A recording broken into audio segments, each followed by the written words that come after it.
All right, Martin, I'm putting you back in log.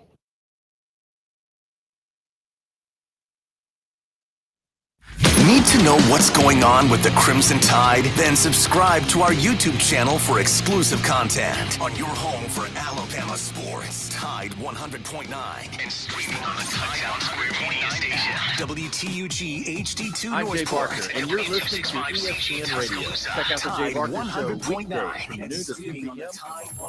WTUG HD2 Northport and W265CG Tuscaloosa. Tide 100.9 and streaming on the Tide 100.9 app. A Town Square media station. Alabama 1st and 10 on the 12. Again, Houston. He's got a hole. He's over. Alabama touchdown. I'm just wondering if your listeners know how good a football player you were. I can still see you playing that fullback, knocking those players out of the way. And that I believe I could have run behind you.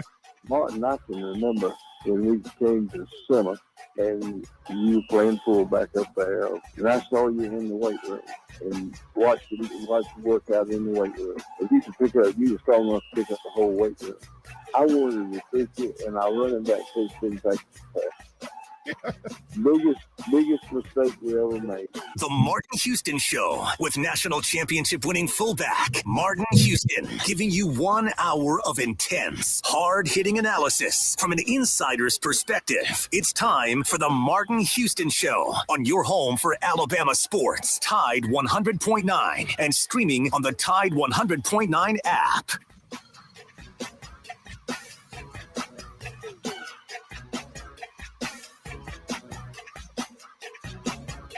Good morning. Welcome into the Martin Houston Show with Martin and Xavier on Tide 100.9 on your radio dial. Also, you can find us on the Martin Houston Radio Network.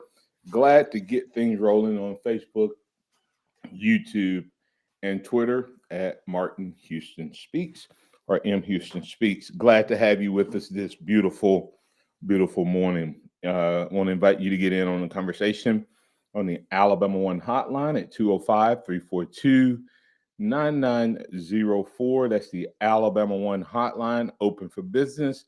Also want to invite you to join us on chat on the various outlets. We'll incorporate your comments, your questions, your statements into the conversation. Started celebrating. What were you feeling? What were you feeling in that moment?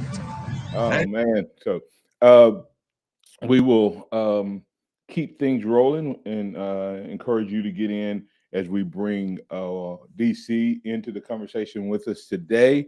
We'll be talking the playbook today is DC Capstone talking to us about key takeaways from Saturday, maybe even key takeaways from this season so far. The good, the bad, and the ugly, if we want to go down that path. The state of college football, the state of Alabama's program. We can talk about the most dangerous playoff teams, non-playoff teams. I'm sorry. Which one of those you think is going to make it into the final? And hey, listen, we can even start to give some pre-final grades as Alabama season is not over. However, their play for a championship or opportunity to play for a championship is over as LSU secured things on this past Saturday. So we want to invite you to help us have that conversation this morning. Remember that this is a day that the Lord has made, so let's rejoice, be glad in it.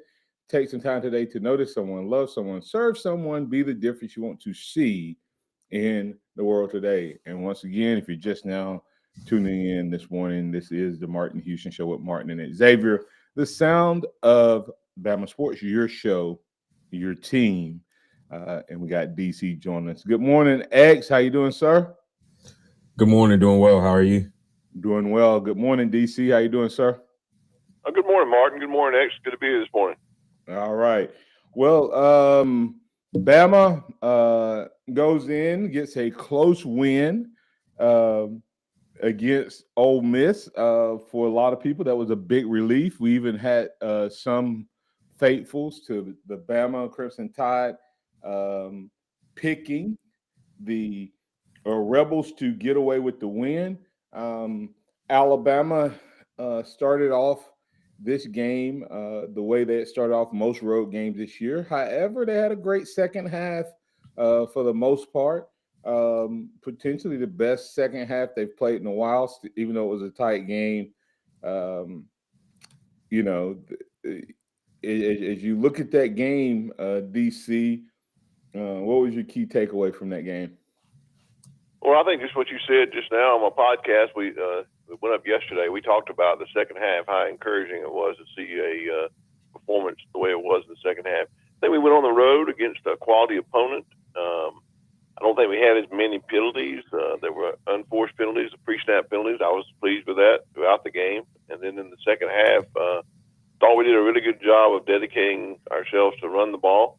I was one of my takeaways was that if you call a run play and you pull a guard, chances are you're going to gain more yards. I wonder if we understand that now in our offensive scheme. And they did that in the second half. Did a really good job, I think, of Jason McClellan running the ball and sticking with his blocking and that sort of thing, and it worked out pretty well. First half, I think we still had some woes in the first half. I'm not sure what was going on offensively in the first half, but seemed to pick it up and do better in the second half. Really impressed with the defense, I'm sorry, in the second half, holding Ole Miss the way they did. Thought we gave up a lot of runs in the first half, made some corrections on that, and really did a better job playing defense in the second half. And was most impressed with individuals, Byron Young. I can't say enough about him. Talked a lot about him on my podcast yesterday, but senior defensive lineman out of Mississippi, got a good prototypical body for the D-line, 6'3", 292, and really has come on. And I just feel like he's not gotten enough attention from this Bama defense, and think that he did what Coach Saban has been preaching this whole time, creating some value for himself, and has 2 more games to do that, and may have played himself into an opportunity to be selected in the draft this year. So really impressed with Byron Young. Yeah, there were several things in that takeaway, but before I get to a couple things you brought up, we didn't get too deep into it yesterday because we talked about several different things. You want to reiterate your takeaway, and then I'll come back to both of them with you guys. Yeah, my takeaway was pretty much in lines with what DC said. Strong second half. Only thing I would say is got to improve on finishing drives when you get inside the red zone. They brought up the statistic that through the first half of the season, Alabama was at about an 80% clip when it came to scoring touchdowns in the red zone, and that had dropped down to below 50% heading into Saturday. And it still has some of the same problems, having to kick field goals when you're down close, and that ended up making the game tighter down the stretch. And, I predicted a 31-30 Alabama victory, and it almost went the other way. Yeah. Well, when you look at that, what do you guys ask that question? What do you attribute the drop in the red zone to? What do you attribute that to? Because if we're better in the red zone and not kicking as many field goals, starting with Tennessee, are we undefeated? Yes, we are undefeated if we can clean up those problems. When you look at it, LSU is especially, you had the interception in the red zone and having to kick a field goal down there one time. If you just get points there, that changes the outcome of the LSU game. So I do think that if we have cleaned up those problems, it puts us in a better position, and you're probably looking at a 10-0 Alabama team. Yeah, DC, you can answer that question as well as answer what do you attribute the success in the first 5-6 games to the lack of success in the last 3 or 4? Well, I think definitely X is right. We could be easily be 10-0 based on our red zone performances. And I looked at it as a little bit of everything. We had some pre-snap penalties from crazy errors. We had some drop balls. We've had some bad passes, bad decisions by Bryce Young, and we had some terrible play calling. Instead of running the ball, throwing the ball when we should run the ball, that sort of thing. So I think all that is a culmination of everything that happened down the stretch. I think two things. I think the level of our competition went up in the second half of the season, and I believe that some part of those times Bryce Young was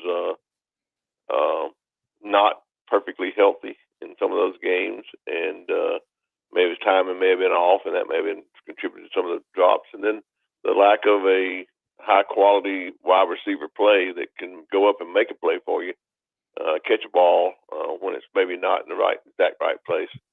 We didn't have that down the stretch either. So I think it's a combination of things. I'm going to circle back on the wide receiver thing in a second, so don't let me forget that. I'll probably hit that in the second quarter. But DC and guys, I agree with you, DC. There's probably a culmination of those things. But in reality, how many times do you think we've called a pass play inside the 20? I mean, a run play. No, I would think less than 20%. Yeah, I mean, if that, and then you take it down. What do you think we call when we got to the 5? I mean, we literally. Someone asked the stat, and I wish somebody would look it up and see. They said, do we have a rushing touchdown between 5 and 15 yards? And I don't think we do. I don't think we have called run plays. Now, I didn't say we didn't have RPOs, but called run plays. I mean, DC, you mentioned it. In that second half, everybody's talking about how much better McClellan looked than Gibbs looked because he looks like he's more physical. That had zero to do with it. McClellan ran hard, and he played really hard, and he did really good. But it was because we called run plays. I mean, there was no RPO.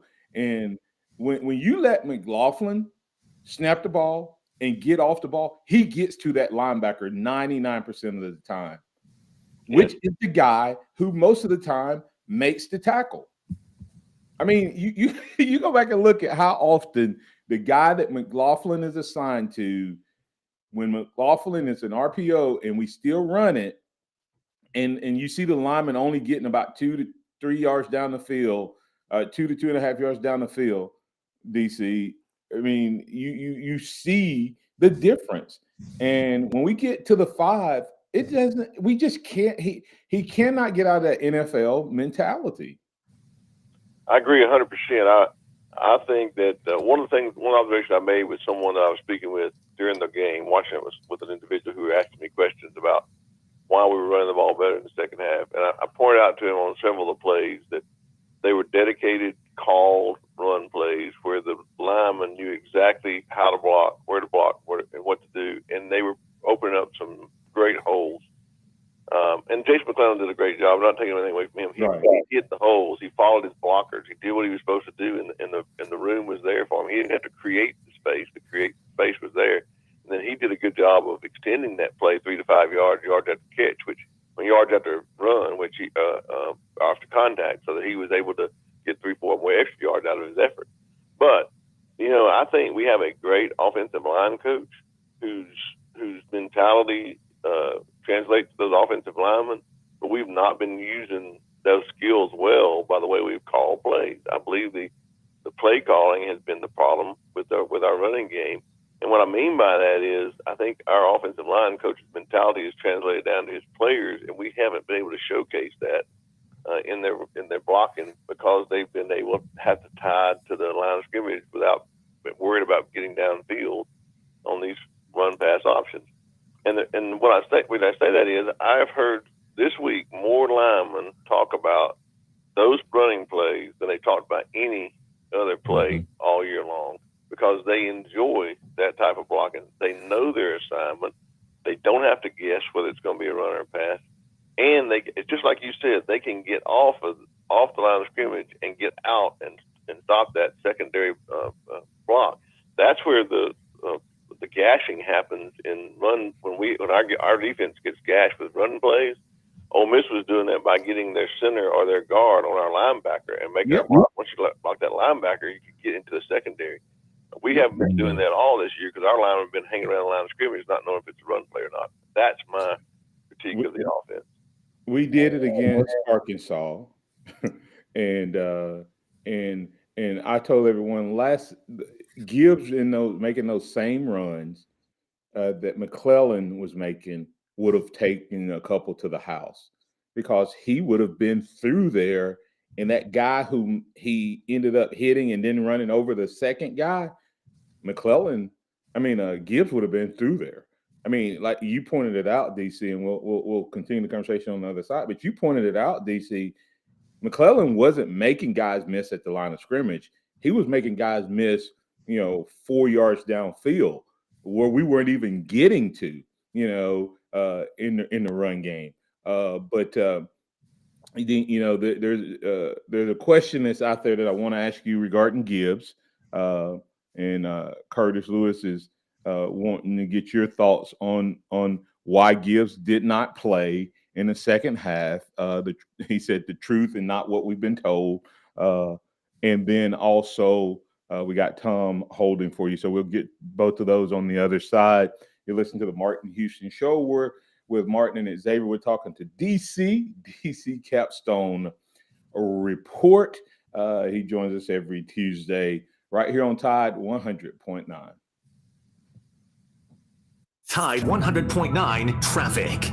From the Townsend Nissan Traffic Center, no active wrecks, but it sure is nasty on the roadways this morning. It's rained all night, and it continues to rain this morning. So please allow a little extra travel time and be careful. If you see other conditions, just give me a call. Townsend Nissan is your hometown dealer with a lifetime powertrain warranty. Go see them and grab a deal. I'm Captain Ray. Hey, are you sick and tired of living with that constant pain in your knees and back? Joint pain doesn't just keep you from doing what you love. It affects your job, your relationships, even simple things like getting dressed. Hey, it's Gary Harris. It's time to call QC Kinetics. QC Kinetics uses advanced regenerative medicine to restore and repair damaged joint tissue, giving you your life back. Hips, shoulders, elbows, they can all be treated with natural biologics from your own body. Powerful healing agents, highly concentrated. If you're tired of steroid shots that don't work, or if you're trying to avoid surgery, call QC Kinetics now to schedule your free consultation. Learn about these exciting new cutting-edge treatments for pain caused by arthritis or injury. No drugs, no pain meds, no downtime. This is an all-natural treatment that can get you lasting relief. People here are raving about the results. Call now. Appointments are available for this coming week. QC Kinetics. Call 205-686-1941. That's 205-686-1941 with locations in Tuscaloosa and Birmingham. 205-686-1941. QC Kinetics. Catch Littlest Losers Friday nights during Friday Night Live on Tide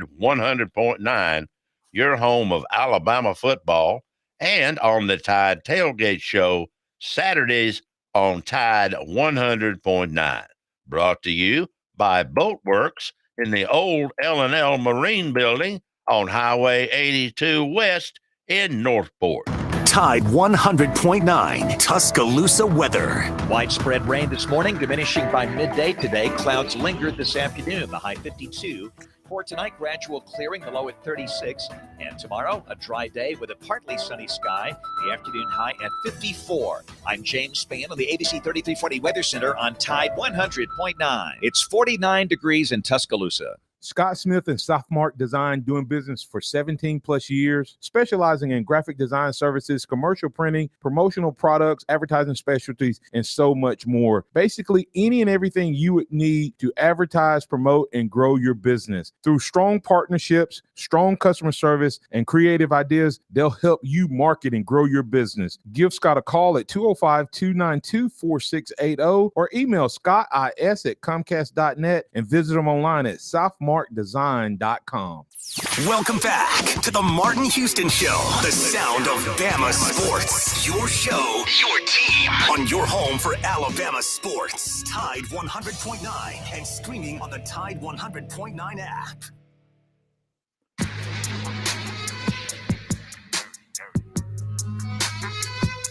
Welcome back in to the Martin Houston Show.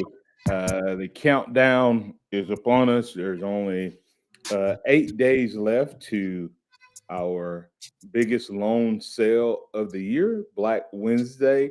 Next Wednesday, you can take advantage of the Alabama One Black Wednesday sale, whether you're in the market for a vehicle a personal loan or recreational vehicle, this is how it works.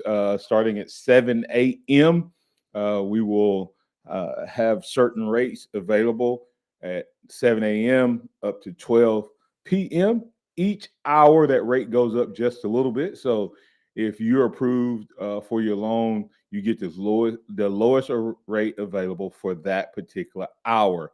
The earlier you apply, the sooner you get that rate. And that rate, once you're approved, extended through whatever length of time or term that you qualify for. So the sooner you apply, the lower rate you can receive. Sales only 5 hours. After you apply, be prepared to have your application handled quickly. Go to alabama1.org and click on the Black Wednesday tab, and you'll get more details. And hey, listen, if you got a friend or a family member and you want to put a little cash in your pocket, get 10, give 10, refer a friend and tell them about the Black Wednesday sale, and tell them that they can get this great deal because they can apply for membership at the moment of application. So that's Alabama One Black Wednesday loan sale next Wednesday, November 23rd. DC X, before we get into the conversation, do want to say something about what happened up in Virginia. Sending our thoughts and prayers up that way, regarding the death of the football players. This world, man, the more we talk about it, the more we need the impact of our Savior in our lives individually and our nation collectively. So, did not want to pass without letting saying something regarding that. So, as we were going to break there, I told you we had the question from Gibbs. We'll get to that, get you guys' response on that. But before we get into that and any grades for Wolford and Holloman, those two guys to me are two questions you got that I need some answers to outside of Bill O'Brien. We have Tom. Tom, thanks for your patience. You're in with the Martin Hughes Show at Martin and Xavier with DC on Tide 100.9. You're in on the Alabama One Hotline. Good morning, guys. How are y'all this morning? I just want to say amen to those things you mentioned about the young people in Virginia. So sad. And, every time, I don't care who it is, when somebody's life is taken, I think, a mother has lost a child, a father's lost a child, a brother's lost a sibling. It's a sad situation. But amen to all the things you said. I agree with you. And thanks for taking my call. I really enjoy the show. But can I ask the three of you something that I thought of when I was watching the game? It's on Coach Kiffin. Everybody, I think, is recognized around college football world. He's a great play caller. And I noticed that during the course of a game, when you watch him and he's got things going, running on his offense, he's always got some kind of wrinkle that he throws during the game, not leading up to the game, but during the game. And my example is in the fourth quarter, they were needing a drive to try to win the game, right? And he comes out there and he runs a play you hadn't seen all day. It was some kind of counter play that he called at the precise right minute. And the running back that I was impressed with Ole Miss, he rips off about 35 or 40 yards there and gets them in position, to make a run there at the end of the game. I wanted to hear the three of you take on the quality of coaching that is represented by doing those things like that. Does that make any sense to y'all? Totally. DC, I'll let you go first, and I'll let you respond next. It makes perfect sense, Tom. I think on display there you see the offensive mind. I need a little more volume on DC. Tommy, you see the offensive mind there that is on display there in Kiffin. He has a great offensive mind, but that doesn't just happen on Saturday. He can do it on the fly, like you said, but it comes from preparation, and he is a stickler for preparation, to study the film, to see what he can take advantage of. And when he sees it, when he sees the defense in that set, he has that play already ready, calls it, and is confident about it and how it will work. And that's why you see him such a good offensive mind. He studies, he prepares well, and he has a whole lot of different plays in his repertoire, if you will, that he can go to at any time. And he's practiced them during the practice leading up to the game. So when he calls it, there's a confidence in running that play that's going to work. And you see some wrinkle that you've never seen before. And that's always there to take advantage of something he's seen on film. I think it's great to see that type of offensive ingenuity, creativity. We haven't seen that in the last couple of years in the Alabama offense. And so, yeah, I'm good to see that. I think Coach Kiffin does a great job. Yeah, when you look at what Coach Kiffin does, he builds off of things. He'll run something early in a game to set up another play later. Like DC mentioned, it's because of something that he's practiced, he's seen on film, he's watched, and he knows, hey, if I run this, the next time we line up in this, they're going to be expecting that, and I can run this play action, this boot, this counter off of it. And that's what helps his offense be successful. And Bill O'Brien, to me, doesn't build on plays. So he'll run something, and then there's nothing to counter off of it later to catch the defense in a tricky position. So I think that makes Coach Kiffin really good. Yeah, and a couple things, Tom, and then I'll let you respond. First of all, Tom, you need to know that Kiffin doesn't call all the plays anymore. He now trusts the young guys. So that's number one. As good a mind as he is, he now leans on some of these younger guys. So it adds to his creativity, right? So that's number one. But he keeps the headset on, and you'll see him override plays. So watch that dynamic between those two. I think if things are flowing, he'll let the young guy call, and then I think he'll go, I got this drive, or I got this play, I have this play, etc. That's number one. Number two is he scripts the plays.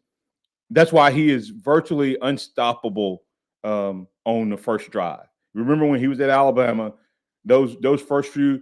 But if you show him something early on those scripted plays, he's not afraid to get off script.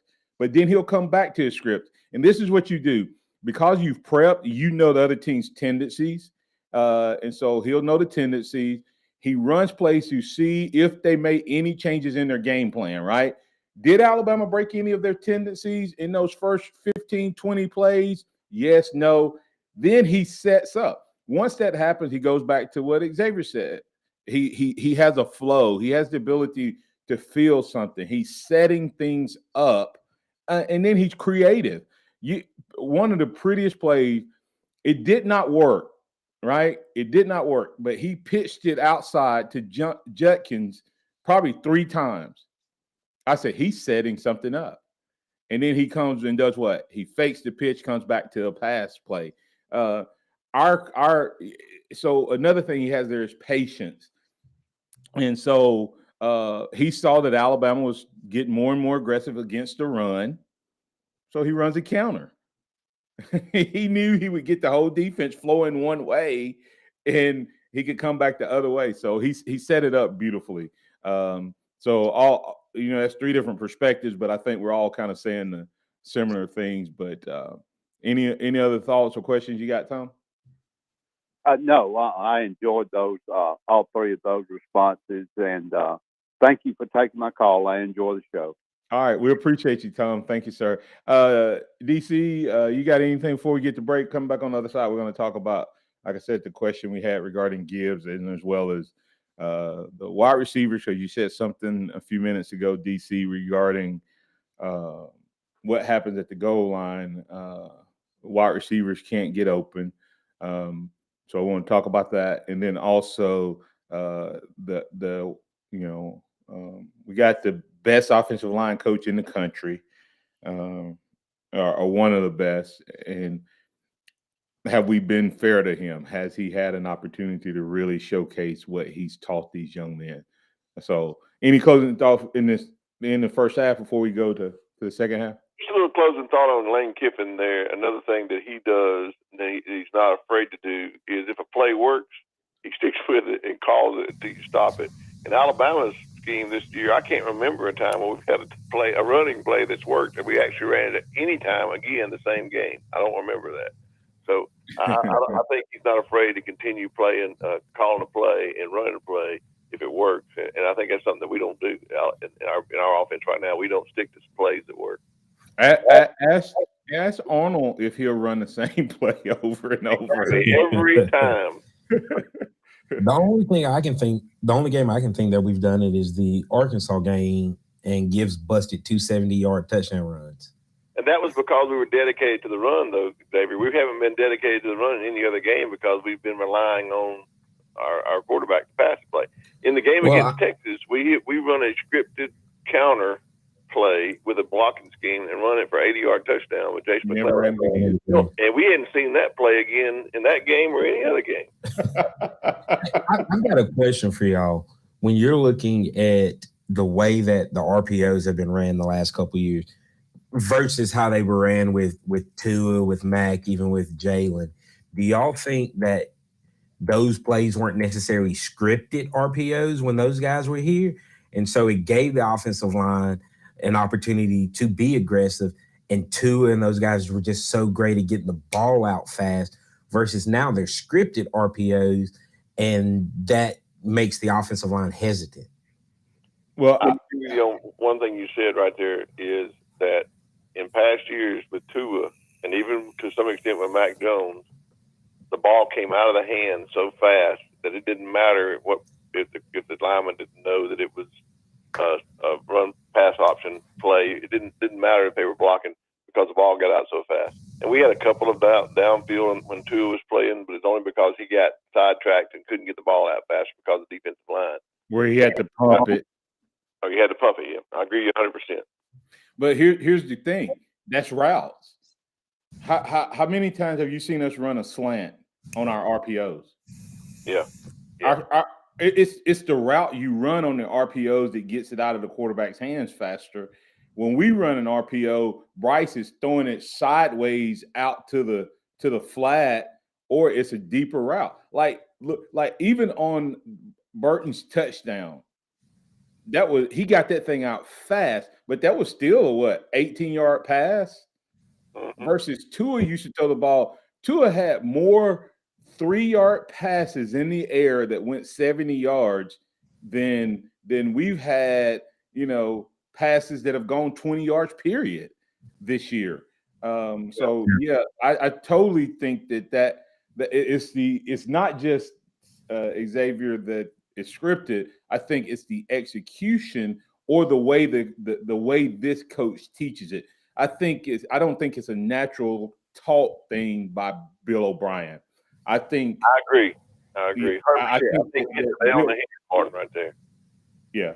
Bill O'Brien, I was telling someone the other day, it's hard to execute another man's vision unless you and him have like vision. And I think one thing I was going to say that I don't think anybody said, they've criticized Bill O'Brien, but if I'm going to criticize somebody, I'm going to say it because of a reason. And the reason I haven't criticized him is I don't think I wanted to say this, but I'll say it now. I think we've had a offensive coordinator, just like we've had a line coach that we haven't. It's not operating within his abilities because they won't let him. We have an offensive coordinator that's just not been committed. He's been told you got to play this offense, but he's not been committed. We've seen more pro-style offenses off of these plays that are college-style runs. Because he's not committed to that. He isn't teaching it the way it should be taught. And in years past, we've had offensive coordinators who have taught and stuck to the run-pass option, how to play it, how to run it, how to do it. And I don't know if we have that this year. I think you're exactly right, Martin. Did you all hear Sarkisian's interview before the TCU game? He actually referred to Alabama. he said one of the misnomers people have because Mac Jones had such a unbelievable season. He said, man, we were run first, not the opposite. We were run first. And because we were run first, it created issues for the defense in the back end. And those issues in the back end led to, deep passes. I was on with Ryan Fowler yesterday in the game, and I said, Ryan, instead of running RPOs all the time to try to get Bryce passing yards, we could get Bryce passing yards by running the ball and then running the play action. When was the last time we saw a deep pass? You think about this. McCarron had more deep ball passes than Bryce does. Bryce last year had some deep balls, but how many deep balls has Bryce thrown in his career where the ball traveled 45, 50 yards in the air? Not very many. No.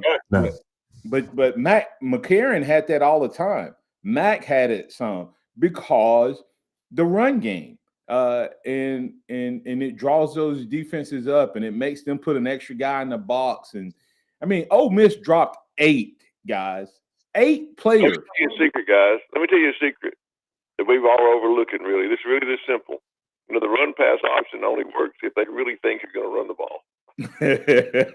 Yeah, right. We haven't shown that tendency all year. Yeah. Well, you don't honor it because and what you do actually, DC, is even deeper than that. You can actually trick them into thinking they have more passing. If a team isn't committed to run and they're doing RPOs, and you're going to drop 8, well, you show them a run look. Because that's what the quarterback's doing is 2 things the quarterback does. Some RPOs are pre-snap reads, okay? So the pre-snap read is I make it look like I'm going to come up and I'm going to pressure you. It's going to be a run defense, etc. And you pre-read it and you throw it out there in that flat. And because you thought that I was going to be in a run defense and then I drop out at the snap, I now have numbers on you when you throw it out there in the flat, etc. The other thing is if I have 8 dropping in coverage, I can trick you by I most of the time I know your read based on your formation. So if you're looking at that linebacker as the read, then I make that linebacker step up. But because I have 8 guys in the secondary, guess what I do, DC, Xavier? I just drop a guy back.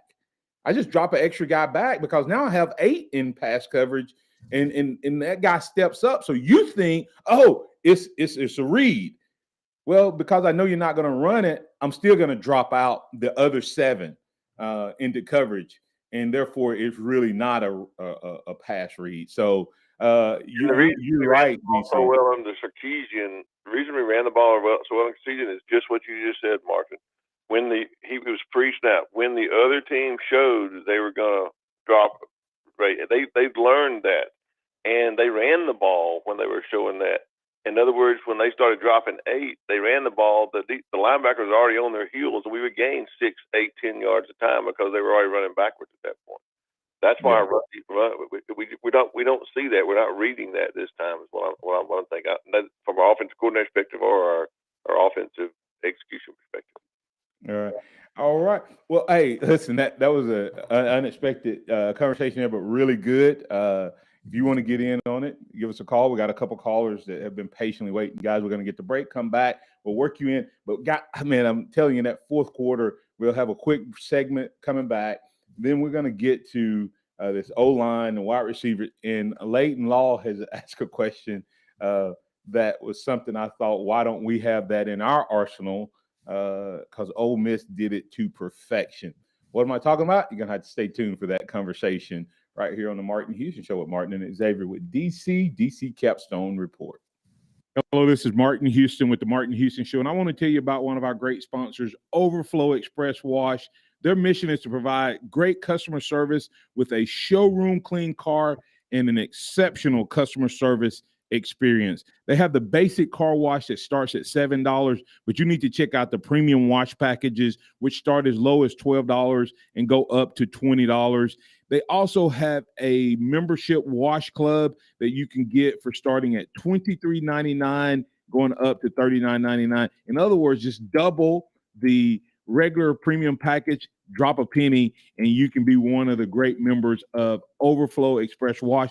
My family and I keep our cars looking good inside and out by using Overflow Express Wash. They're located on Skyland Boulevard right next door to Alabama 1, or you can find them online at overflowexpresswash.com. Andy Phillips and his team look forward to making you a part of their team. Hey, Pete, how's business? It's great. Foot traffic's still way down, but more people are finding me online. Nice. How'd you pull that off? Well, the first thing I did was go to mylocalcustomers.com to see exactly how many searches there were for businesses like mine. So I guess there were a lot? Yeah, there were hundreds of local searches every month. So after I saw that, they helped me position my business online to get in front of those customers.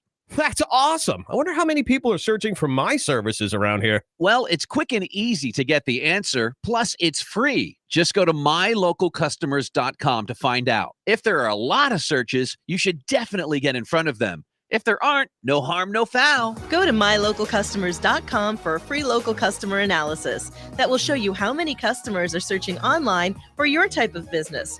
It's quick, easy, and free. Visit mylocalcustomers.com. That's mylocalcustomers.com. Dell Technologies' Black Friday event has arrived with select deals on top tech to power business productivity. The savings start now with up to 50% off select performance business PCs powered by 12th Gen Intel Core processors. Don't forget special pricing on the latest monitors, docks, and accessories, including free shipping on everything. Call a Dell Technologies advisor at 877-ASK-DELL for Black Friday deals. That's 877-ASK-DELL.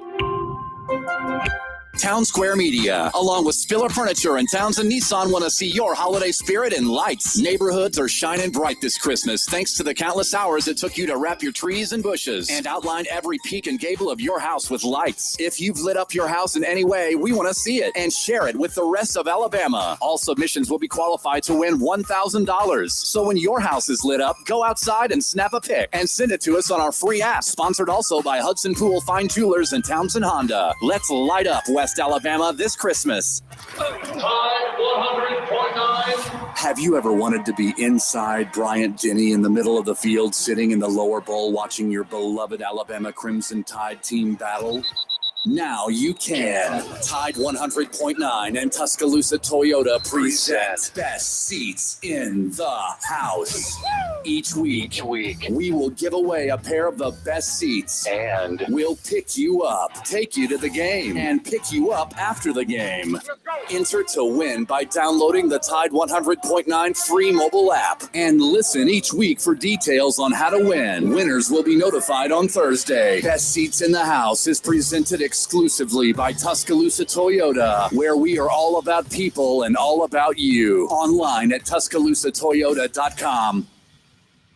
It's time for the Martin Houston Show with the same hard-hitting, no-nonsense approach. He played the game. Martin will take you inside the locker room, down on the field, and across the goal line with his in-depth analysis.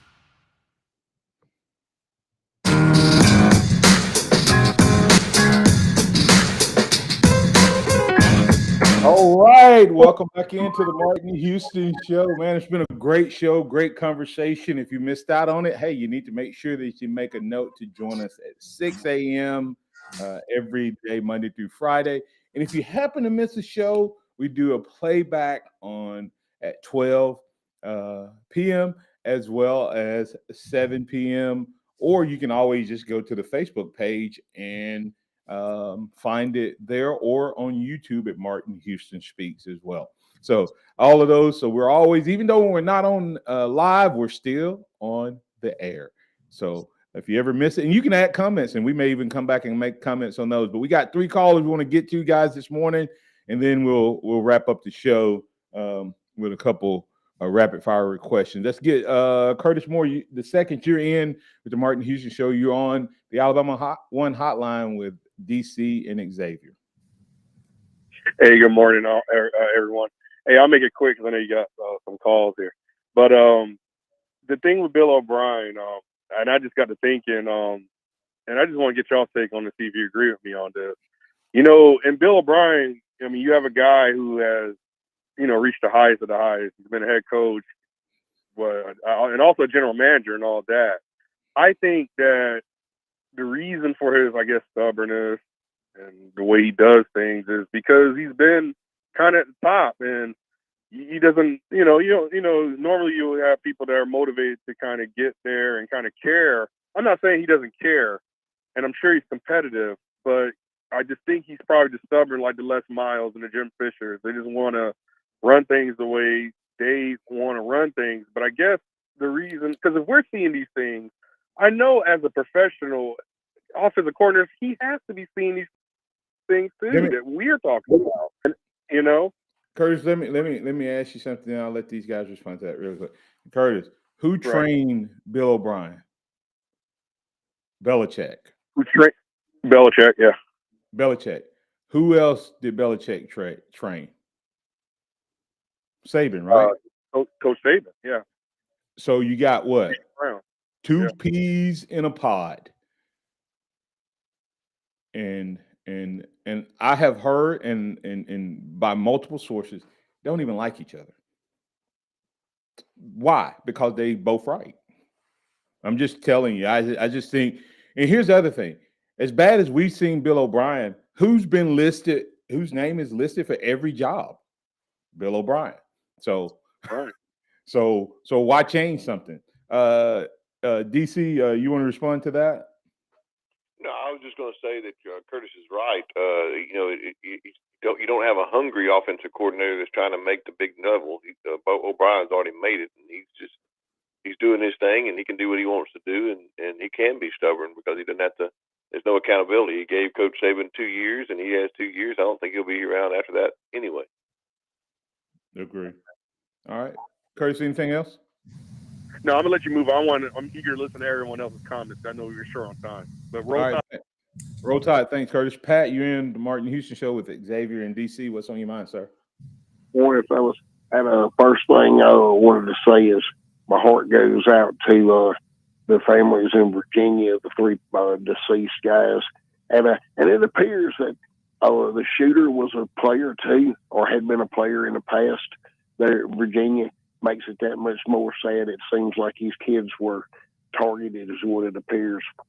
But in a way that even the family of the shooter, that their son's toast too. That so sad. But anyway, back to your interview yesterday with Ryan Martin was outstanding, top notch. Enjoyed it very much. That just wanted to say that, and thank you. My heart goes out to his families, and I mean, enough said. Hey, y'all have a blessed day, and thank you for taking my call, Martin. Well, thank you, Pat, for those kind words regarding my interview, but also sentiments we sent out to the family. Todd, you're in with the Martin Houston Show with Martin and Xavier with Xavier and DC on the Alabama One Hotline. What's on your mind, sir? Good morning, gentlemen. I wasn't going to call in today, but man, I just couldn't help myself. Discussing, Bill O'Brien, his creativity and what's going on with the OC. We have the GOAT, the greatest of all time, as a head coach, people say, at Alabama or, in college football ever. And he's watching the same thing, guys. I have a question. Why does he do it? And I'll kind of give a little bit of an answer, and I'll let you guys respond. I own a company and run guys, and my employees know that Todd don't fire nobody. It's got to be really bad if somebody gets fired. I mean, really, really, really bad. And that's a double-edged sword, and I've been bit on both sides of that sword where, if I keep somebody around, it's detrimental to the guys around them. And they see that Todd will put up with this and he'll put up with that. And you don't nip it in the bud when it needs to be nipped in the bud. So I've been guilty of that, guys. I've been guilty of that, and I just wonder if that's the case here. And I'll let you guys respond on that. Thanks. DC? Well, there's something there. I'm not sure what it is because I know Coach Saban has made more excuses for Bill O'Brien, more excuses for and blame players in a year that he's never done that before that I can recall for execution. So I'm not sure what it is. I think he gave Bill O'Brien gave him a 2-year commitment, and he's sticking to that commitment. Not going to criticize him so that he can get a job after this year. That's my opinion. X. Yeah, I mean, I agree with that. Pretty much with what DC said. That it's a 2-year commitment.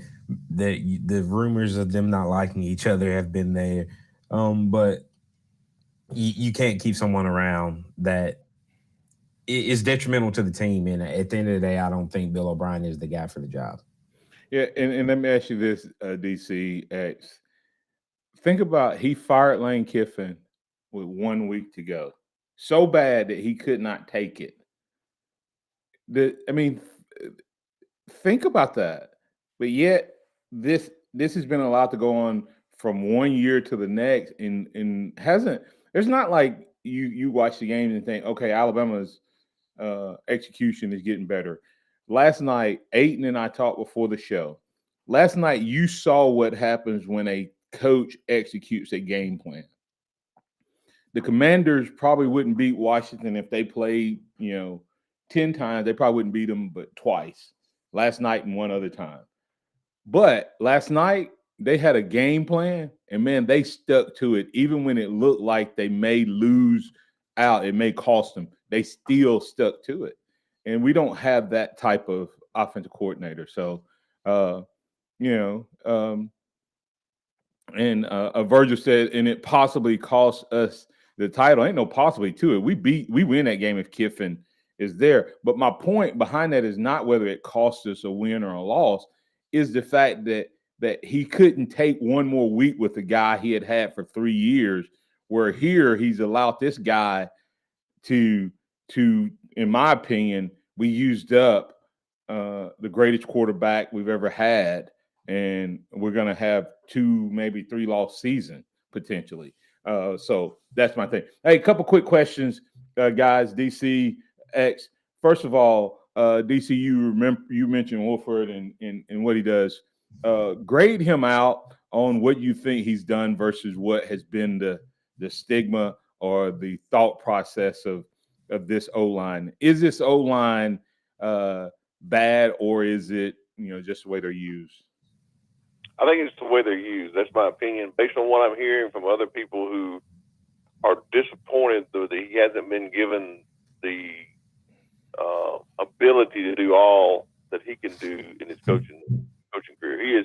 He's probably one of the best, if not the best, offensive line coaches in the nation at this point, and he's been handcuffed as to what he can do with the players here, based on the play calling and based on the process that they're going through in game planning. And I don't believe we've seen a small amount of how good of an offensive line coach he is. He's not been given the opportunity. So I think that I would grade him out as a good offensive line coach, but we haven't been able to see it because of the way he's been used. Yeah. Hey, so I'll switch questions on you just so we can get Leighton Law asked 2 questions. Why are we not using Milroe at a back? I don't think we should use him as a running back, but throw it to him out of the backfield that he can run you over or throw it. And why do O linemen not get in a stance? Answer those 2 questions quickly. We only got a couple minutes left, guys. Yeah, I don't know why they haven't used Milroe in other ways. That was something we thought would happen at the beginning of the season. We haven't seen it at all, and I think that's due to Bill O'Brien and his play calling. He's a NFL guy. He has an NFL mindset, and that's not something that's really done in the NFL. And then as far as the lineman stance, I don't really have an issue with it. I think it, once again, has to do with play calling. I think this offensive line is very physical and can be nasty if when it comes to hitting somebody in the mouth.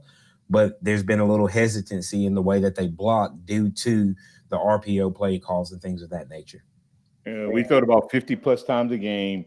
Offensive linemen, when they're in a stance, they can run block or pass block, and they can pass block better out of a stand-up stance than they can pass block out of in their hands in the dirt. I think that's the reason a lot of people went to it. But, DC, why did Lane Kiffin score a couple touchdowns on us. It's something called a wildcat. We have the best wildcat running back in the country potentially in Miro. Would you throw him in there? Yes, most definitely. Why? Two questions I have on offense. Why don't we use a wildcat, and why don't we throw a back shoulder pass? I mean, that is the question of why we don't do those two things. Yeah. Hey, and we'll talk more about this wide receiver core, DC, because you mentioned they can't get open. Is everybody else got more talented guys than us, or they just have better route design? Better route design. I think better route trees. I think we haven't given them an opportunity to operate within the way they can play. They have great skill. We haven't been able to showcase that skill because of our play calling. And do you know how hard it is to get open when there's 6-7 guys in pass coverage every play? Pretty tough, especially when they can play man and zone. When you're inside the 20-yard line in the red zone, you're supposed to run the ball because everybody is covered. They're too tight for you to cover the pass. You got to run the ball, and we don't do that. We don't help our wide receivers by running the ball, if that makes any sense. Yes, and so the question becomes, has Holloman got a break because we've had such great wide receivers? Is this his first year where he needed to earn his money, or did he make the other guys great? We'll talk about that. We'll circle back with DC. Tell them real quick where they can find you, DC. We got to get out of here. DC Capstone Report, DCCapstoneReport.com, and you can check out Lance's other sites, freelancepictures.com, RollTideBama.com, and follow me on Twitter at DavidCott50. All right. Hey, for the Martin Houston Show with Martin and Xavier, that's Xavier Houston. That's DC Capstone Report. And remember this, guys, trust in the Lord always, lean not your own understanding. All your ways acknowledge him, and he will direct your path. Roll Tide out to everybody. And, hey, come visit Harvest Church. Harvest Church. Go to hctuscaloosa.com. Let's celebrate. Here's what's trending on the Tuscaloosa thread. Tuesday morning, 15 jurors have been selected at the Tuscaloosa Federal Courthouse for the second suspect in that 2019 killing of Camille Cupcake McKinney in Birmingham.